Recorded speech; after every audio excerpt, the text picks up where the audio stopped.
আসসালামু আলাইকুম রহমতুল্লাহি ওবারাকাতু। সম্মানিত দর্শক, আজকে স্ক্রিনে যাকে দেখতেছেন উনি কিন্তু সাধারণ কেউ আলেম না।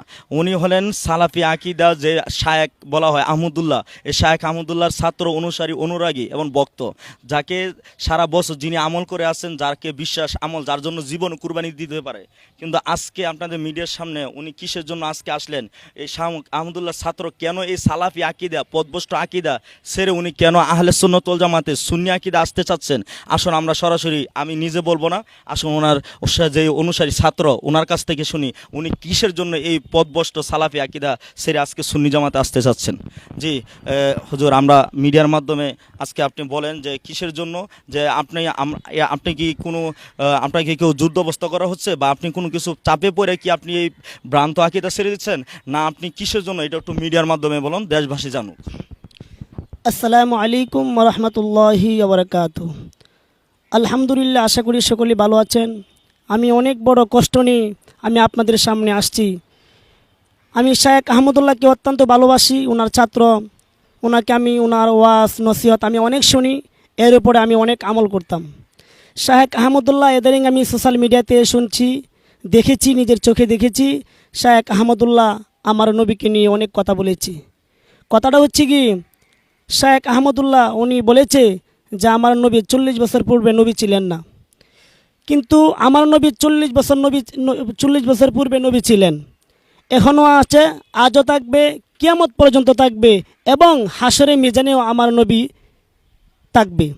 এই জন্য আমি বলতে চাই, আমি শায়েখ আহমদুল্লাহকে অনেক ভালোবাসতাম, কিন্তু শায়েখ আহমদুল্লাহর এই কথার দ্বারাতে আমি অনেক বড় দুঃখ নিয়ে আমি শায়েখ আহমদুল্লাহর কাছে ক্ষমা চাচ্ছি যে হুজুর, আপনি আমাকে মেহরবানি করে ক্ষমা করে দিবেন, মাফ করে দিবেন। আমি অত্যন্ত আপনাকে সম্মান করেছিলাম, ইজ্জত করেছিলাম, কিন্তু আমার নবীকে এ কথা বলার কারণে আমার মনে অনেক কষ্ট লেগেছে।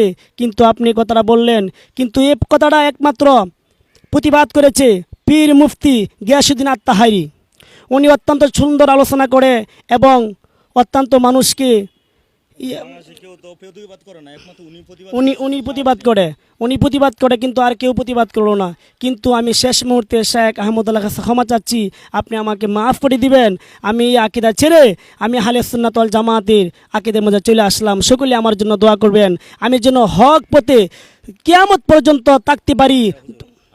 মানে এখন যদি দেখা গেছে আপনি আহমদুল্লাহ সালাফি আকিদা আপনি ত্যাগ করলেন বা তালাক দিলেন, এখন যদি আপনি যে তাহির হুজুরের কাছে যদি মুরিদ হওয়ার কোনো চান্স বা সুযোগ পান, তাহলে আপনার কি এমন কোনো ইয়ে আছে যে আমি, যেহেতু আপনি তাহির হুজুরের ওয়াজ ভালোবাসে, এমন উনি নবীর প্রতি যেই আগ্রহ বা নবীর প্রতি যেই রিসালাত বা নবুয়ত নিয়ে উনি যে পদক্ষেপ নিছে, সমস্ত আলেমদের সাথে উনি একা বুক ফুলায় কথা বলছে, এখন যদি উনি আপনাকে মুরিদ করার বা একটা মুরিদ হওয়ার সুযোগ থাকে, আপনি কি মুরিদ হবেন? অবশ্যই ইনশাল্লাহ, উনি আমাকে মুরিদ করে, আমি অবশ্যই মুরিদ হব, কিন্তু আল্লাহ এবং আল্লাহ রাসূলকে পাওয়ার জন্য, দুনিয়ার কোনো লোভ লালসার জন্য আমি ওনার কাছে মুরিদ হব না। আমি একমাত্র মুরিদ হব আল্লাহ এবং আল্লাহ রাসূলের জন্য। কিন্তু আল্লাহর নবী বলেছেন, আমি দুনিয়াতেও নবী ছিলাম, পরকালেও নবী থাকবো, হাসরে মিজানে ফুলসিরাতেও নবী থাকবো, কিন্তু আমি মরে যাওয়ার পরেও আমরা একটা দোয়া পড়েছি, বিসমিল্লাহি ওয়া আলা মিল্লাতি রাসূলিল্লাহ, আমি কার উপর স্থানান্তর করে দিয়েছি? আল্লাহ রাসূলের উপর স্থানান্তর করে দিয়েছি।